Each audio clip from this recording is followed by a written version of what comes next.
Start. इसका मतलब ये भाई साहब ने एनडीडी में खवानी निकाली मेरी। जी स्टार्ट।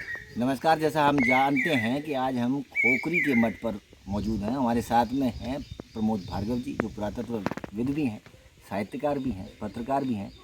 खेमरिया जी हैं, अजय खेमरिया जी, समाजसेवी भी हैं, साहित्यकार भी हैं, पत्रकार भी हैं। रंजीत गुप्ता जी हैं, पत्रकार हैं। और आबकारी विभाग के अधिकारी तीर्थराज भारद्वाज जी भी। तो आज का जो बातचीत का सिलसिला है वो हम प्रमोद जी से शुरू करेंगे। प्रमोद जी से हम पूछना चाहेंगे कि जो खोखरी मठ है इसके बारे में पुरातत्व क्या जानकारी उनके पास है। आदरणीय प्रमोद जी बताइए। ये शैव संप्रदाय का बड़ा महत्वपूर्ण मठ है इस क्षेत्र का। यहाँ शिक्षा का ये बड़ा केंद्र था उस समय। यहाँ तमाम जो आसपास के राजा होते थे उनके बच्चे इस मठ में पढ़ने आते थे। यहाँ बगल में मधुमती नदी है, जिसको आज वर्तमान में महुअर नदी के नाम से जानते हैं हम।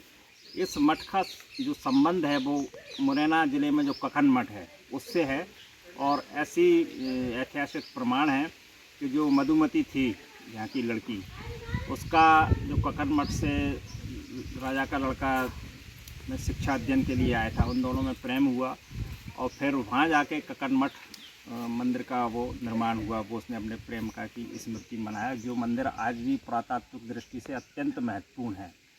तो ये पूरा जो क्षेत्र है ये शैव संप्रदाय से जुड़ा हुआ है। यहाँ पास में ही तेरही है, वहाँ भी प्राचीन मंदिर है, और कदवाया है, वहाँ भी एक प्राचीन देवी का मंदिर है जो कि ज़मीन में गड़ा हुआ था। उसको बाद में जब पता चला तो लोगों ने मिट्टी से खोद के बाहर निकाला। तो ये पूरा परस्पर एक दूसरे से जुड़े हुए थे उस समय। फिर भी इसकी ऐतिहासिक और पुरातात्विक अनुसंधान की और ज़रूरत है। यदि भविष्य में होता है तो इससे कई और रहस्य हमारे सामने आएंगे और लोगों को जानकारी मिलेगी कि हम वास्तुकला के क्षेत्र में और इतिहास के क्षेत्र में कितने सक्षम और संपन्न थे। बहुत बहुत शुक्रिया आदरणीय प्रमोद जी। और प्रमोद जी के बाद में हम पूछना चाहेंगे अजय खेमरिया जी से कि मठ निर्माण का ये जो क्रम है, अगर हम सुरवाया को भी देखें तो वो भी एक मठ है, ये भी एक मठ है, और जैसा आपने बताया कि कदवाया में भी एक मठ है। तो इन मठों को खेमरिया जी बनाने का उद्देश्य क्या रहा होगा तात्कालिक समय में? जैसा कि प्रमोद जी ने बताया ये कि ये शैव संप्रदाय से जुड़े हुए शिक्षण संस्थानों की एक बहुत बड़ी एक टेरिटरी ये इलाका रहा होगा। तभी तो यहाँ एक क्रम विन्यास में आप देखेंगे तो बड़े इस तरीके के मठ आपको शिवपुरी ज़िले में कई स्थानों पर दिखाई देंगे। सुरवाया भी उसमें एक है। अभी तेरही का जिक्र प्रमोद जी कर रहे थे।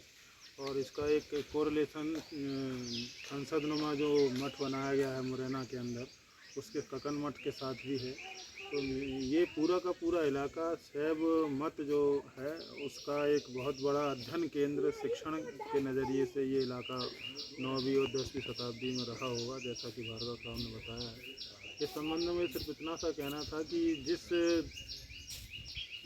हाल में ये सब मठ इस इलाके के हैं उनका नए सिरे से पुनरुद्धार, या जो पुराना जो उसका स्ट्रक्चर है या उसके आसपास की जो सुविधाएं हैं, अप्रोच रोड हैं, कुछ लाइट पथ पानी और जो बेसिक आवश्यकताएं हैं, उन सब की ओर मध्य प्रदेश की सरकार को या केंद्र सरकार अगर उनकी टेरिटरी में आता है, उनके कार्य क्षेत्र में अगर आता है ये, तो उन्हें इस दिशा में प्रयास करना चाहिए। क्योंकि हम लोगों को आने में यहाँ बड़ी दिक्कत हुई है और हम लोग चूँकि ठान करके आए थे कि हमें जाना है, बस इसलिए आज यहाँ पहुँच पाए। वरना कोई भी नया आदमी इसके बारे में पढ़ कर के कोई आएगा तो यहाँ पहुँच नहीं सकता। इसलिए सरकार को पहुँच मार्ग कम से कम पहली प्राथमिकता के आधार पर उपलब्ध यहाँ लोगों को कराना चाहिए।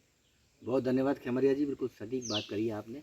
और जैसा हमने देखा कि रास्ता दुर्गम था, और दुर्गम रास्ते के बाद में हम यहाँ पहुँचे, और वाकई में अगर कोई पढ़ के आए और जानकारी लेकर के आए तो शायद नहीं पहुँच पाएगा, ये बात यथार्थ है। हमारे साथ में रंजीत गुप्ता जी भी हैं, वार्ता करते हैं। गुप्ता जी, मैं आपसे ये जानना चाहूँगा कि जो स्थिति है हमारे शिवपुरी को पर्यटन की, अगर हमारे यहाँ ये हालात हैं तो फिर कैसे हम पर्यटन के विकास की तरफ आगे जा पाएंगे?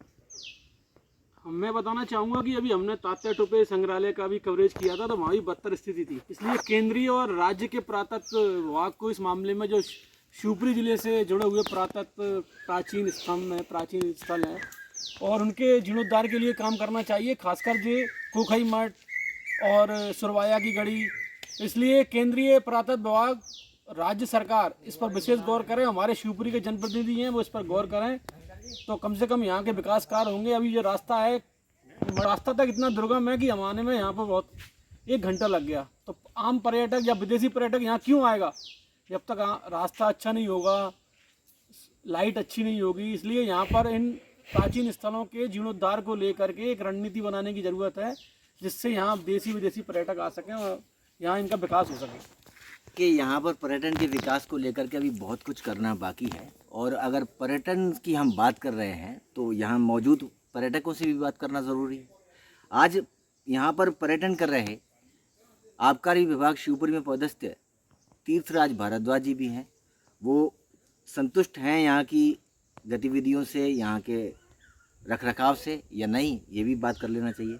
तो तीर्थराज जी, जैसा आप यहाँ भ्रमण करने आए हैं, आपको ये रोचक तथ्य कभी पढ़ने में आया होगा या किसी ने आपको बताया होगा, लेकिन आप यहाँ पहुँचे हैं तो पहले तो रास्ता आपको कैसा, और फिर दूसरा यहाँ पर सब आपने देखा तो क्या आपको महसूस? मतलब यहाँ पे आने में अभी बहुत दुर्गम रास्ता और कठिनाइयाँ हैं रास्ते में। बीच में एक नदी भी पड़ती है, तो यहाँ का पहुँच मार्ग तो बहुत ही अत्यंत मतलब दुर्गम है, जिसकी वजह से यहाँ पहुँच पाना कठिन है। एक बार आने के बाद आदमी दोबारा आने की इच्छा भी नहीं करेगा, जो मुझे लगता है।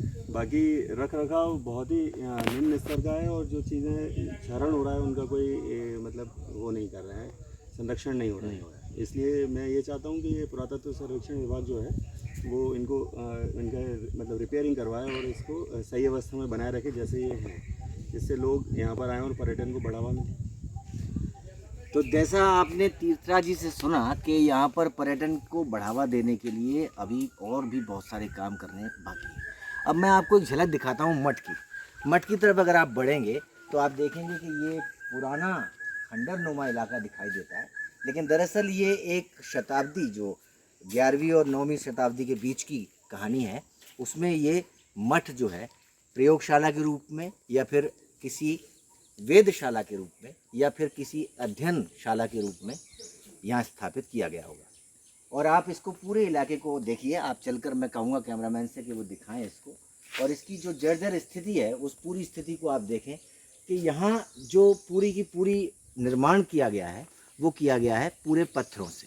और पत्थर जो हैं वो अगर आप देखेंगे तो एक के ऊपर एक लगाए गए हैं। इसमें न गारा है, न मिट्टी है, और न किसी तरह का कोई इसमें उपयोग किया गया, लेकिन ये यथार्थ रूप से सालों साल यहाँ रखे हुए हैं। बड़े चौड़ी चौड़ी शिलाएँ हैं, इन शिलाओं को यहाँ बनाया गया है। ये एक पत्थर है जिसको गुंबज के रूप में कह सकते हैं, ये गुंबज के रूप में है। लेकिन इसका एक और तर्क यहाँ पर ये भी दिया जाता है कि हमारे शोक स्तंभ में जो यहाँ पर जो 24 वो हैं पट्टिका हैं, वो ये यहाँ पर प्रदर्शित होती है। तो ऐसा कुछ है। और ये बावड़ी है सामने, और इस बावड़ी में पानी है, और पानी के बीच में लोगों का गोता लगातार यहाँ लगता रहता है। लोग ग्रामीण क्षेत्र से यहाँ आते हैं, नहाते हैं और पिकनिक टाइप की मनाते हैं और चले जाते हैं। हालांकि अब इस मंदिर को अगर आप देखेंगे यहाँ पर, तो जो मठ है उस मठ को जो है वो मंदिर के रूप में स्थापित किया गया, जिसमें देवी की मूर्ति स्थापित की गई है। और यहाँ पर इस मंदिर के अंदर जो है वो देवी प्रतिमा की पूजा यहाँ पर की जाती है। अगर आप इसके अंदर आएंगे तो यहाँ एक अहाता है, इस अहाते को आप यहाँ से पूरा देखिए।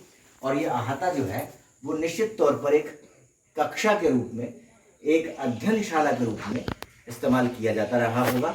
इसके अलावा आप इस इलाके में आएंगे तो यहाँ एक चौड़ा सा प्रांगण है, और उस प्रांगण के बाद में यहाँ आप देखेंगे कि इसका इस्तेमाल भी यहाँ पर किसी न किसी प्रकार से किया जाता होगा तात्कालिक समय में। वो क्या परिस्थितियाँ रही होंगी, किन तथ्यों को लेकर के इसका उपयोग किया जाता होगा, ये हालांकि विस्तृत जानकारी किसी के पास नहीं है।